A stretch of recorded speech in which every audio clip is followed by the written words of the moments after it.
โอ้ยฝ่าเอ้ยฝ่าห้องตุ่มเจ้ากุดจุ่มไม่ตั้งตาอย่างหูมาหานี่สิจ่าเราดีทางเป็นวิญญาณยังย่อย่องความดีเอาไว้อยู่ไปบ่ทันนวลหูหน่อยยังบางคือจังสีแม่ป้าอยากคู่อยู่อารามตกฟังเล่าเดือนสามประดวงไปไว้ดำอยากคู่นอนริมน้ำหนองบักท้อเกิดอาเพศคือสิมีเหตุหลายต่างเก่าว่าคือหลังมีเสียงดังคือโยนหินจนแผ่นดินดังสะท้าน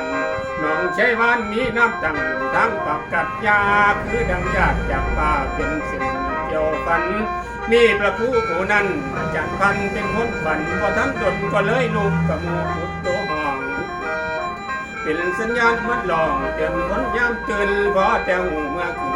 นว่าเป็นความฝันจึงได้ปรึกษากันกับผู้ยอมนอไทยบ้านน้องใจบ้านน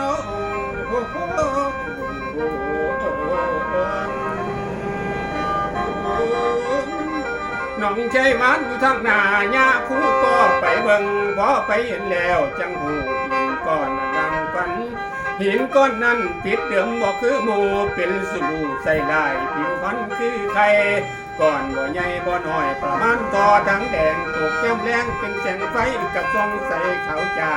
เฮาจึงพากันไหวเชิญองค์มาส่งเครื่องเป็นลักเมืองให้พี่น้องพากันไหวในสู้ปี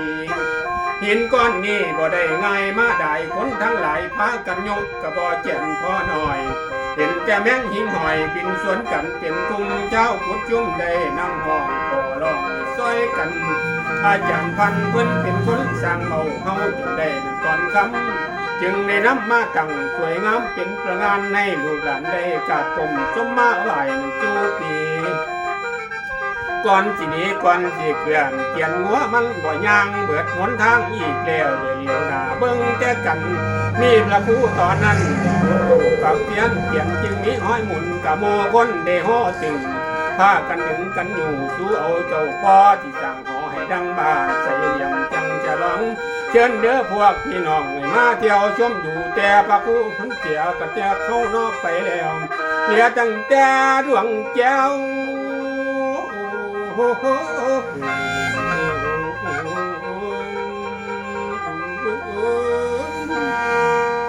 เหลือตั้งแต่ดวงแก้วหลักเมืองเหลืองอารามตกเหรียญสามพวกพี่น้องพากันใบหนึ่งสู้ปีตกวันดีปีเกินหมุนเวียนอยู่คือเก่าเฮาบ่ละหีบเก่าน้ำห้อยเจ้าอยู่จังเดิมเดี๋ยวนี้พากันเสริมกันสั่งศาลาขึ้นหลังไม่เดี๋ยวนี้ใส่ดังแก้วสลองแล้วปีสองพวกพี่น้องไปเที่ยวชมดูตื่นคู่เล่าเสียจากหมู่เฮาเนาะไปแล้ว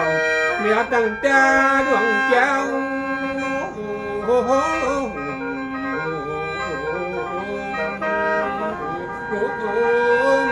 เหลือตั้งแต่ดวงแก้วหลักเมืองเหลืองอารามตกเป็นสามพวกพี่น้องพากันไหวนั่นสู้ปีตกวันดีปีเกินหมุนเวียนอยู่คือเก่าเฮาบ่ละหีบเก่าน้ำห้อยเจ้าอยู่ยังเดิมเดี๋ยวนี้พากันเสริมกันสั่งศาลาขึ้นหลังไม่เดี๋ยวนี้ใส่ดังแก้วสลองแล้วปีสองพวกพี่น้องผู้หูกองวันคดีขอโทษที่เด้อครับกระเทือจับบ่ตามเรื่องพอหลักเมืองผมขอไหวเหนือหัวล้นกับมอมวันใดยังบ่พร้อมไม่ตีก่อนใส่ดังผมก็บ่ได้อ้างว่าเห็นประหยัดแต่มีใจรักกับฝ่ายเขียนเรียนรู้ตามน้ำคู่หรือคนเฒ่าตำลาก็ได้อ่านหนองใช้วันวันเริ่มต้นเป็นที่ทักตำหนักเดิมมีคนไทยยาวกุดชุมไปอังอ่ออยู่ลิ้นน้ำมีสาวงามคือนางฟ้า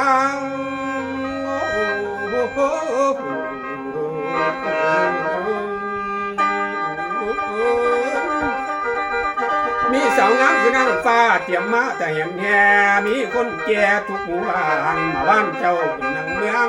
เพิ่นกระบอได้เตียงก่อมือนบจนเป็นหอนอาจารย์ม้อนจนสุดเสียงจังคอยเอียงหนอมาบางอาจารย์วังขันไม่กระเด็กมือขึ้นนิ้วหนึ่งคนกระโหแตกตึงมาเลี้ยวนั่นไปเฮาก็มียังเหล่าพาแรงเจียงความเพิ่นกระยอบขึ้นนั่งบ้านยักคู่ตานบ้าเสี สิมีเทพจากป่ามาอยู่สิงสถิตผู้มีอินทีฤทธิ์มาอยู่สิงหินก่อนหลานขวอนผู้สูงค่านั้นมีค่าสูงสักไปเป็นหลักการเมืองให้หุงเฮืองเนื้อฟ้าไปเป็นราศีบ้านเจ้าพุทธชุ่มตุ่มไผ่บ่มีไผ่เป็นนั่งบ้านเป็นเมืองห่างอย่างแน่นอน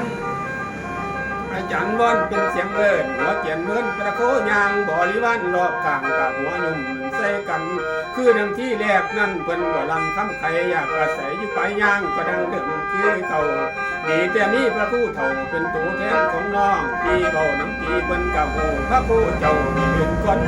บนบันแล้วจัดแถวตะลุมวยตะเว้นช่วยแดงก็กาฝนฟ้าบันลังไหลสิ่งเป็นไปบ่ได้มันเกิดใส่กับมือถือเป็นบุญของเขาให้ซอยสะอาดสูงล่างเฮามาพากันสั่งสละกังในเจ้าพ่อตีก็ล้อบ่ปลูกบ้านประมาณสั่งก่อสรร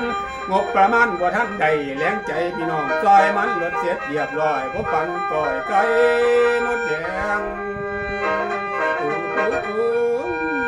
ตกจำแรงเป็นวันบ่ายมีประกายไฟส่องหยาดเป็นข้องจากกองฟ้าเป็นเส้นดังฝนคนก็พากันบ่ายเสียงประกายก็หายเงียบเปรียบคือคนรับรู้ดูเส้นมันบ่เห็นจึงได้เบียนเสียงตั้งวันสงองค์เจ้าพ่อเดือนมีหน้าพ่อ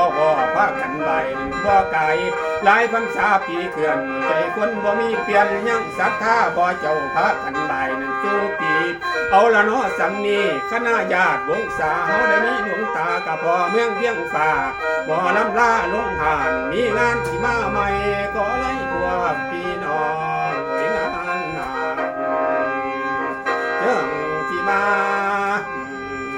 เจ้าที่มา